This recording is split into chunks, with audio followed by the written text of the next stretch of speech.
All right, Sean Zittel, as always, privileged to be joined by the Hall of Famer and ESPN's own Timothy Bradley. Got fresh back from New Jersey. He called the Shakur Stevenson title defense last night against Artem Harutyunan. Thank you, Tim. What's going on, man? Hey man, Sean, you already know what it is, dog. Sean Zittel in the building, man. One of the guys that I admire in the game, that I respect in the game. I'm here, man. I'm here because of you. What's good, man?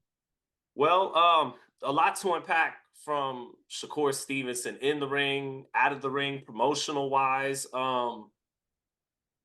Let's start in the ring. Yeah, what you let it be known last night that you weren't really that critical of the performance. A lot of other people on social media, boxing fans, media, some mainstream media, very critical of the performance. About little less than 24 hours removed. What are you thinking about it now? I went back and watched the broadcast. I mean, I have the fight in my mind. I've always thought that Shakur Stevenson was a brilliant boxer. I still do think he's a brilliant boxer, man. Very few guys that can get in and stay in the pocket as well as he does, fight as well as he does inside the pocket, stay as close to his opponents and make them miss and make them pay. But at the same time, I've had this talk with Shakur, even when I had, you know, gave him criticism for the Nakatila fight. He had pulled me to the side. I think it was at his home. It was in New Jersey. We were at a hotel and he confronted me and was just like, "Yo, like, what's all of this? What is all of this hate about? And I'm like, man, look, there's a difference between, winning fights and entertaining.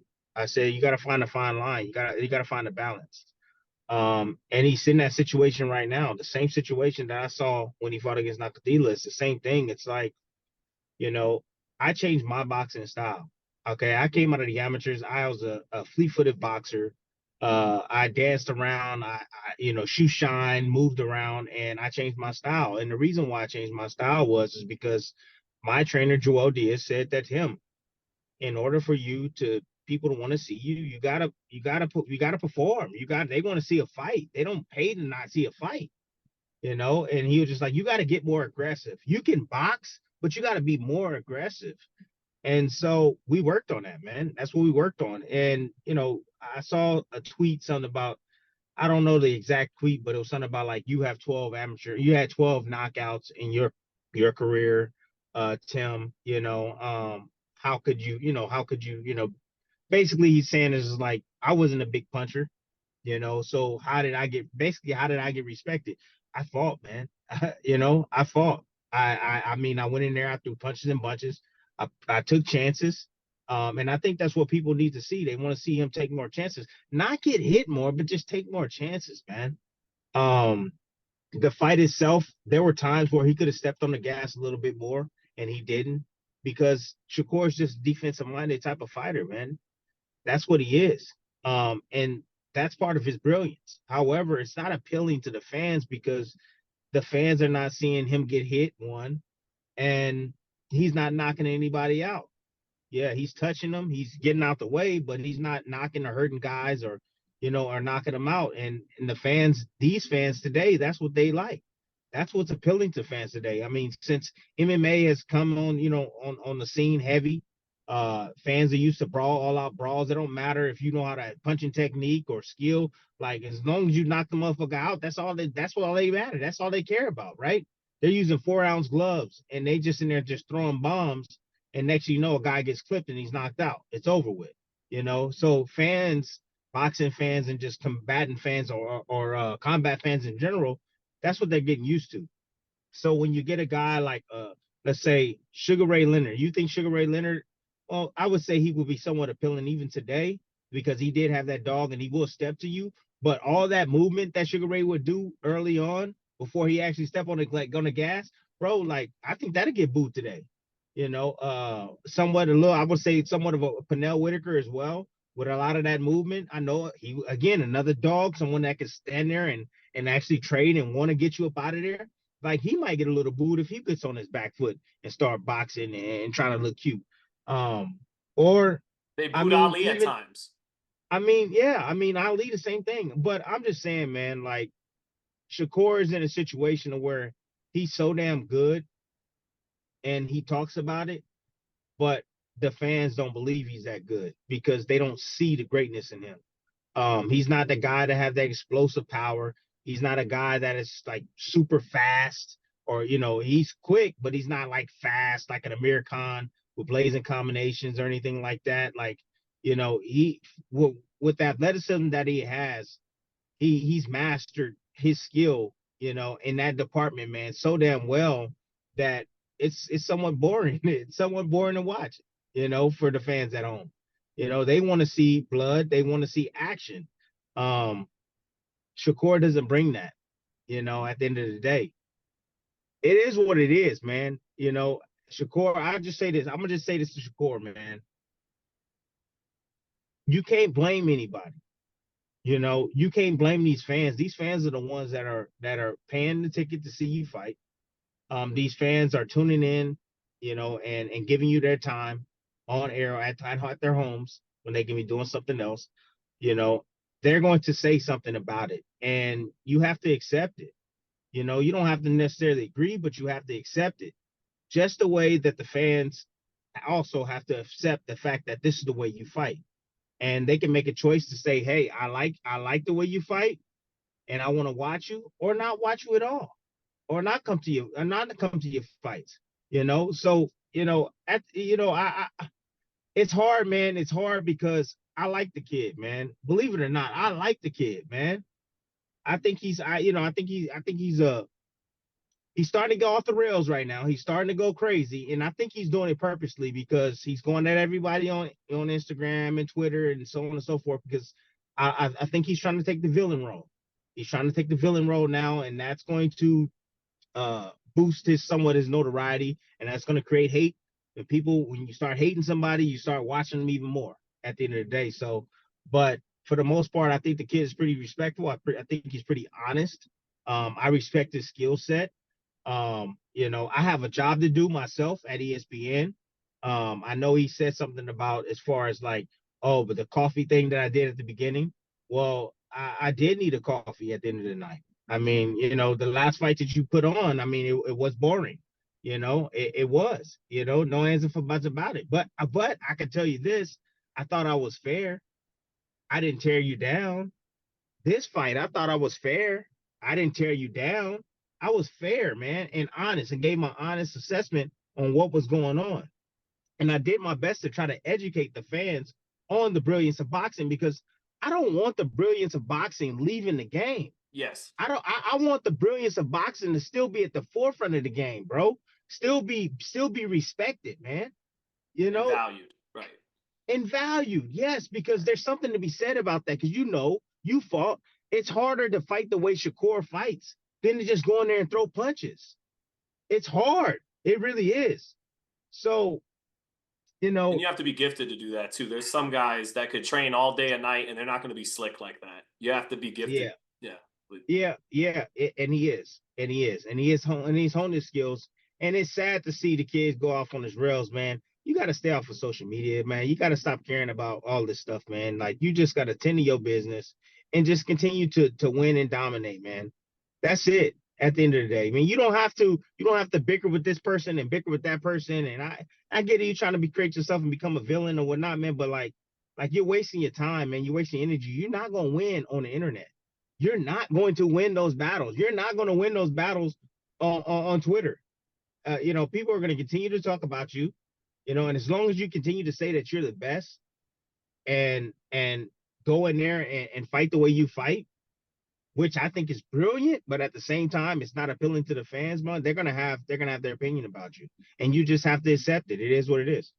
Let me ask you this, Tim. Is I saw a video of you after the fight. I think it was on Fight Height, and you were talking to Tiger Johnson, the undefeated welterweight or super lightweight. I know he goes in between the two, but you were very heartfelt in explaining to him, kind of took the media hat off for a minute and went back to Tim the fighter, explaining, hey man, these people are not that want this to satiate their bloodlust kind of thing, the excitement of the sport. They're not going to be there with you in the hospital when you're concussed after a fight and all that, right? And that's a great point. but maybe with Shakur, as we keep talking about the fans and the entertainment value, is it maybe just for Shakur, there's a disconnect there? That's a wrong way of looking at it. Forget the fans and the excitement for a minute. You're capable of more. There's more to bring out of your bag in these fights against the De Los Santos and Harutyunan. So forget what they want. Don't cheat yourself and your skill set and what you're capable of. Do you think maybe if he looked at it that way, I need to fight a little bit better because I can, because I'm capable of it, instead of I need to fight better to please other people? Maybe that could bring it about. What do you think about just all that, Tim? Shakur should just need to do what makes Shakur happy. I personally believe that. I mean, I understand. I understand the fans want to see action. Um, they don't want to see a guy not get hit. I get it. But again, to your point, what I was trying to say is that when that in that interview is that those same fans ain't gonna be at the hospital when you end up in the hospital for taking those punches. I mean, I remember fighting Ruslan Pavatnikov, which actually revived my career. It was actually a fight that I needed to revive my career. But I look back at it and I go, damn, I should have never done that. I should have never done that, you know. But I got so much respect after that fight from the fight fans, man. But I have to still, right today, I'm still dealing with the consequences from that particular fight. So, Shakur, I told Shakur, I asked Shakur in the fighter meetings the other day, and I was just like, well, what are you happy with? He said, well, I'm happy with just going home to my daughter, going home clean, no injuries, going home to my daughter and wife. I said, all right, well, then that's great. I mean, if you're comfortable with that, then that's fine. Then you shouldn't be mad at what everybody else is saying, because that's exactly what you did. You went in there, you had a good time, you fought your fight. You shouldn't be going at everybody else on Twitter and so on and so forth trying to defend yourself. For what? You're not going to win that battle. You told me that the most important thing for you is to go home to your child and your wife and chill and to enjoy your money, with less damage as possible. And I'm like, I respect that. Okay, that's fine. And that's why I didn't bash him. That's why I didn't bash him during the fight. I didn't bash him. It was no point in it. The fans are already doing that enough. I don't have to bash them. Was it entertaining? No, it wasn't entertaining. Anybody watching a fight or never watched a fight before, they'll be like, "What is that?" That's just what people would say. They would say, "Well, what is that?" I did my best to explain what they were seeing, the skills that he possessed, my best. So when Shakur, you see a guy like Shakur and he coming at me, the way he's coming at me, I just laugh. I just laugh at it because I'm thinking to myself, I'm just saying, man, kid, grow the hell up. Grow up, kid. Stop pointing the finger at everybody else, man. That's what kids do. And look at yourself, man. Only you can turn this around. Only you can make the difference. And for the other guys out there that's not stepping up and fighting them, they only talking. They only talking on social media. They adding fuel to the fire. But hey, I'm gonna let y'all know. Why don't y'all get in the ring and shut him up? Why don't y'all get in the ring and stop his boring style? Why don't y'all do that? Instead of just sitting back and talking to Ryan Garcias of the world and Teofimo Lopez's and Tank and all everybody that has an opinion around his weight class, why don't y'all fight him and shut him up? Why don't y'all go in there and knock him the hell out and get rid of him already, right? But you don't see anybody's willing to sign on the contract. So you got to understand, like, there's something that they don't like, a fighter that they see that will give them problems. That's something that Shakur does that will give them problems, that will give them fits. He didn't run that night. He didn't run the other night. He stood right there in front of that dude, and that dude couldn't even touch him. And he took some shots in the later rounds where he shouldn't have taken those shots. And he could have been defensively sound right in those moments, but he was trying to open the guy up and trying his best to try to land that kill shot at the end of the night. But he's not that type of fighter. He's not built like that. You cannot compare Shakur and Tank. You can't compare the two. They two different styles. And styles make fights at the end of the day. So whatever Martin did to this guy, Artem, is going to be different than what Shakur does. Shakur completely dominated this guy. Like this guy couldn't do anything to him. Shakur done whatever he wanted to do. But the only thing he didn't do was stop him, is because he got into an argument with his corner. Now that right there, he got to fix. He got to fix that. You know, that's a problem. When you start arguing with your grandfather trying to tell you, from the outside looking in what you need to do and what can help you, and you keep going back and forth, your grandfather telling you go left and you saying, why I went left and he goes right and go left. Like, bro, like you gotta figure some things out there because this is not healthy. It's not healthy. You want to be the only one in there fighting all of you. Oh, you want me to just come in and give you some water? I'll just come give you some water. That's no problem. If you don't want no advice from me, I'll come there, but man, they gotta fix that, man. Shakur gotta fix that, man. I understand that he's a master at his craft or whatnot, but you gotta listen to your corner, young man.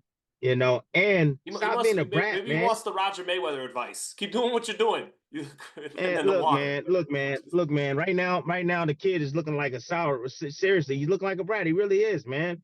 A lot of these kids, man. All these kids, all these this new generation, bro. From the Ryan Garcias to the guards to the not the Lomachenkos, Lopez's of the world to the Stevensons of the world. They all attention whores, man. All of them want attention, bro. Like, man, get in there, fight your fight, go home to your family, get ready for the next one. That's just it. Try to fight the best next guy, available guy. That's it. All this crying about this, crying about that, crying about what you're not getting, and crying about this. Man, well, let's talk about this top rank situation, bro. Let's talk about that. Well, let's talk about the top rank situation. He's reportedly he has or is going to turn down a 5-fight, $15 million extension. Yeah. What do you think about that, Tim? Look, man, look. That's $15 million on the table. Yeah, maybe he can make more money outside of that. But as of right now, bro, think about it. You coming off 2 lackluster performances, man. Okay. Ratings, I don't know what the ratings are. 1, 2, he fought at home. He ain't fight away from home. He fought at home, so he got the support at home. But what happens when he goes away from home? Is he going to sell? Now he's a high price ticket because he wants a lot of money, right? So you saying $3 million, right? You go somewhere, you go to Vegas, all right, and you're only putting in 2,000 people in the seats.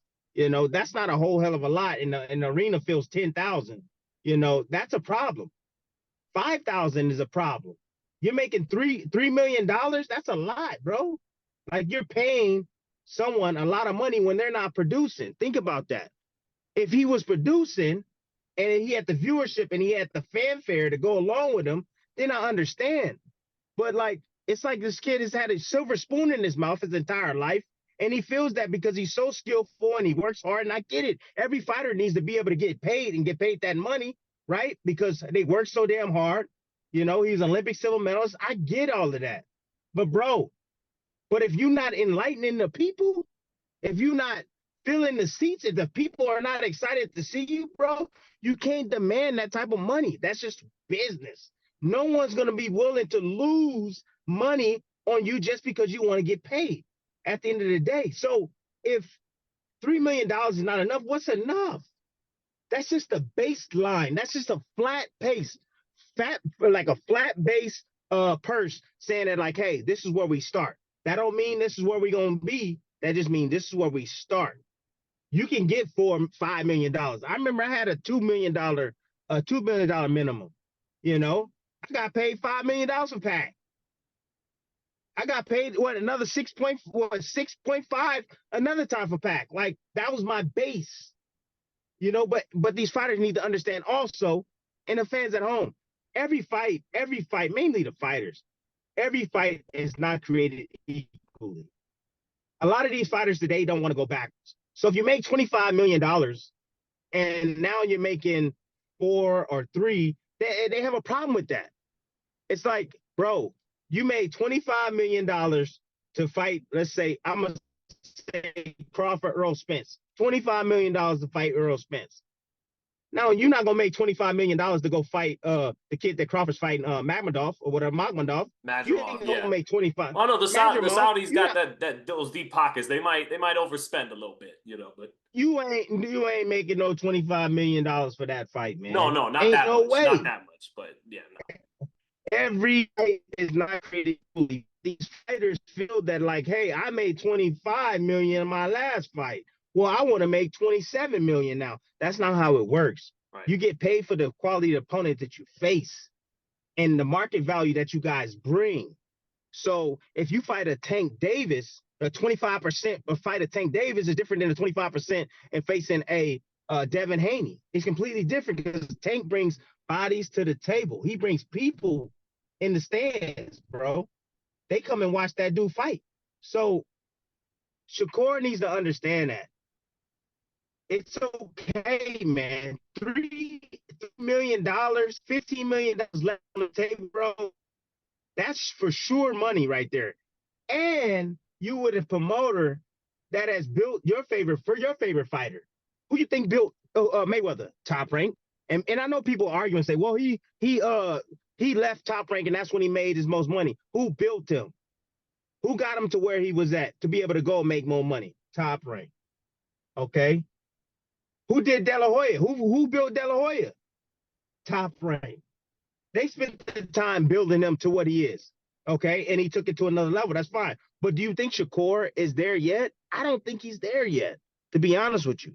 You know, look at Crawford. How long did it take Crawford to finally get off? And let's talk about Crawford's situation, right? Love Crawford, my guy. How many fights have he had since he's left Top Rank? Two.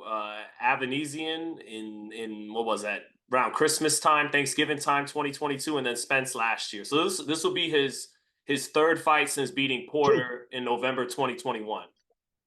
Two Three fights in 3 years. Think about that. People would say though he may. I get your point to offset what I'm about to say is Top Rank built him to that point where he could then cash in big on a Spence fight. But people would say, I think two things. Crawford and Mayweather and De La Hoya, they all made more money once they left the company. And then also, since beating Valdez, you called that fight. There was 10,000 people in the arena. He unified that night. And the four opponents he's had since, you know, like you're saying, depending on the quality of opponent, you're going to get paid more. Has he really had a good dance partner to work with since Valdez to where he could, you know what I mean? Has Top Rank given him quality opposition since that career best win 2 years ago too? No, so this is the thing right here, man. Okay. Patience, you know, a lot of fighters got to learn patience. Of course, still young, got to learn patience, man. And he felt that he's been patient enough. He said that he's wanted the Lomachenko fight for some time now. You know, the Lomachenko fight, and he hasn't gotten the fight. Okay, I'm gonna tell you something about promoters. All right. When you talk about promoters and you talk about them in the media behind their back, and then they hear about it, bro, they feel some type of way about it. Okay. I've heard on many occasions, I've heard fighters talk about their promoters and what happens. You know, they get on the sideburn. They get on the side burner, right? They're gonna take care of the guys that have been loyal, guys that's been respectful, guys that's been honorable towards them. So Shakur wants a Loma fight, but does Loma want a Shakur fight? No, Loma doesn't want to fight Shakur. Absolutely not. You think that Top Rank's gonna force Loma and say, Loma, you've been our guy for this long. No, I want you to fight Shakur. Absolutely not. They don't want to go down that road with Shakur. Absolutely no. So, but I feel that if he would have been patient, he would have eventually got that fight. Now, some of you would argue and say, well, Tim, Pacquiao, Terrence Crawford, why they stop that fight? I don't have the answer for that, but I can just tell you this. I don't think Pacquiao really wanted to fight Crawford. I personally don't think he wanted to fight Crawford at the end of the day. I got a little tidbit, Tim. Go ahead. Because you remember, man, the OG, Lee Samuels, the Hall of Famer, working with Top Rank. I remember Lee once told me, it's Freddie. Freddie saw the Postal fight, and he thought Crawford was moving too much, and he didn't want his aging but still great fighter, still great but aging. He didn't like that. He didn't like the idea of that. And also, Manny wanted 20 million guaranteed. Or else, you know, you guys want me to fight this young killer, break me off something. Go on, Tim. Hey, Manny got 25 million guaranteed to fight me. 25 million, bro. You know what I mean? But for whatever reason, that's what I believe that Shakur is looking at. He's looking at someone else's situation, and he's trying to put the same thing on the same thought into his situation. But why is Tank, who's on the other side, negotiating with Lomachenko? Think about that. Think about that. Tank is negotiating with Lomachenko and Top Rank right now. Right now. They saying that the fight is almost done, right? If he would have just, hey, been loyal, he can be next.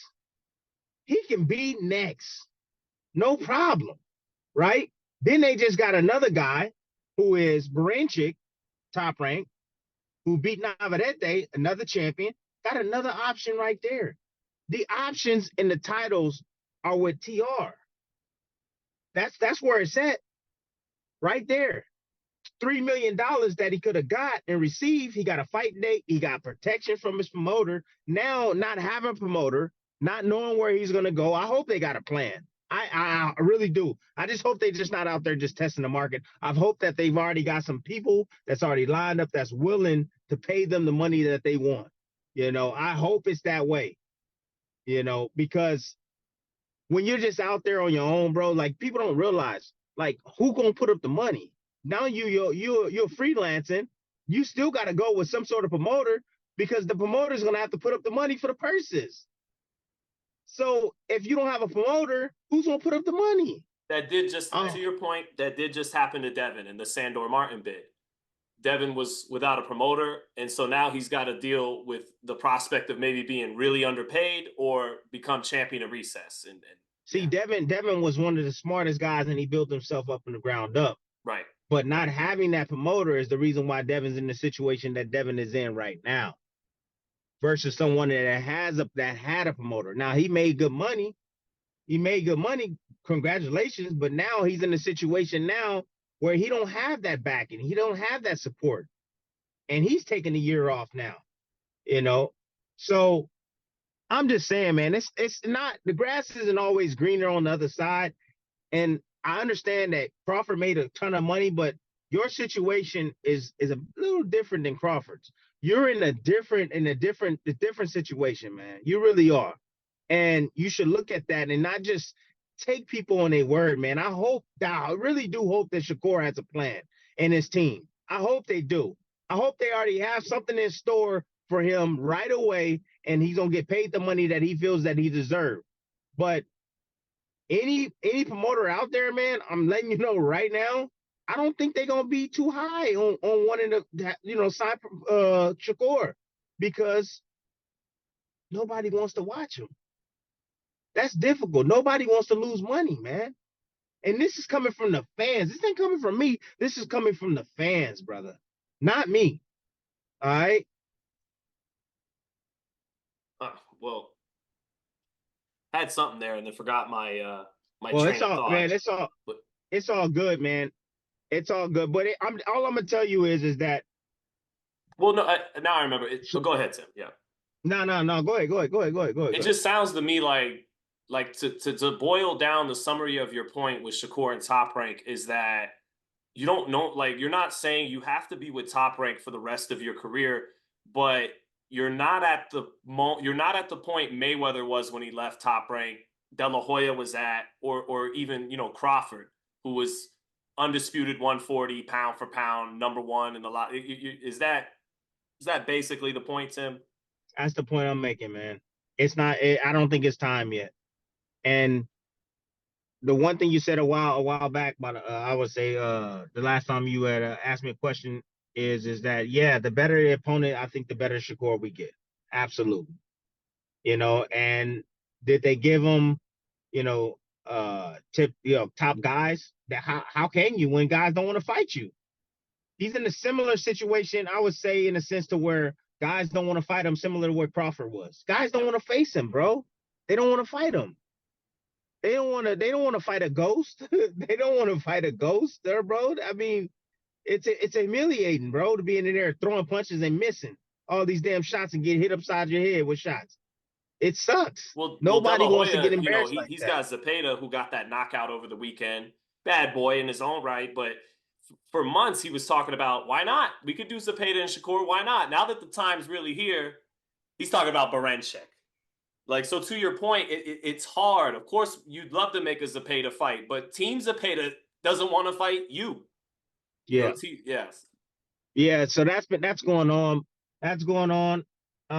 However, what I would say another thing with Shakur is that, and I told him this in the fighter meetings. I said, man, look, you're saying you're that good. You're saying you're that great. You got to get in there and show it. You got to get in there and show your level, no matter who it is, who's in the ring with you. Like, if you feel you're that great, show us. Show us your greatness. Dominate these dudes, man. Beat them down. Beat the shit out of these dudes, right? Give us something to talk about. Say, damn, he didn't get the stoppage, but he beat the brakes off this dude. Like, beat the brakes off him so bad that the referee stops the fight, or the corner throws in the towel. No mas these dudes. If you're saying you're that great and you have the tools to do that, do it. I believe Shakur does. I believe he has the tools to do that, man. But this right here, this got to get stronger. I don't care what anybody say. I don't care what his camp say. I don't care what he say. I'm telling you right here, it's here. It is here. And if he don't get this stronger, this is what's going to happen every time. In Lackluster what way, performance. Tim? Is it as simple as there's an anxiety there receiving punches? Yes. Okay? Yes. Shakur don't want to get hit. That's in his DNA. That's his temperament. He don't want to get hit. Which is understandable, And I told you, but yes, and I told you it's fine. It's fine. You shouldn't want to get hit. But there's a blend between the offense and the defense he got to understand. The defense got to go with the offense, and the offense got to go with the defense. It got to work hand in hand. So you make a motherfucker miss. Okay, good. Well, where's the offense at? Where's the count? You do that enough, you're gonna stop guys. You counter enough, you're gonna stop guys. Yes, you're gonna put yourself at a little bit more risk. That's fine. And then when you got a guy that's out, right? That he felt that he could have stopped. Because at the beginning of the fight, he's like, I'm gonna stop him. I'm gonna stop him. There was a window of opportunity that he missed because he didn't step on the gas. All right. He could have stopped him. It was there. It was there. It was the fact that he didn't step on the gas. It was the fact that he didn't listen to his grandpa. And another thing he was missing a few things too. So he's still learning. He's still learning. He's not a guy that's complete. He's not a complete fighter yet. He's still learning, man. There was areas where he could have cut off the ring a lot better, and he followed the guy. He let him go. He let him go. He gave him the exits. He gave him left, right exits. All night he could have cut him off. He could have punched where he was going, as opposed to where he was. I see many opportunities for that. Better combinations. Be a little bit more variety on his combinations. He missed right hook opportunities. There were times where he could have landed a right hook, and he missed those opportunities often when the guy would exit to that right side. So there's things that he can definitely work on and improve, big guy. But he got to show he's at a different level, man. He got to show it. Just don't talk. Just don't say it. Show us, man. Show the fans, bro. And you're right. The harder the challenge, the better he fights. You're absolutely right. He fights to the level of his competition. He fought against Herring. What'd you see? Dominant performance. Yep. He fought against Valdez. What did you see? Dominating performance. Conceição beat the dog piss out of Conceição.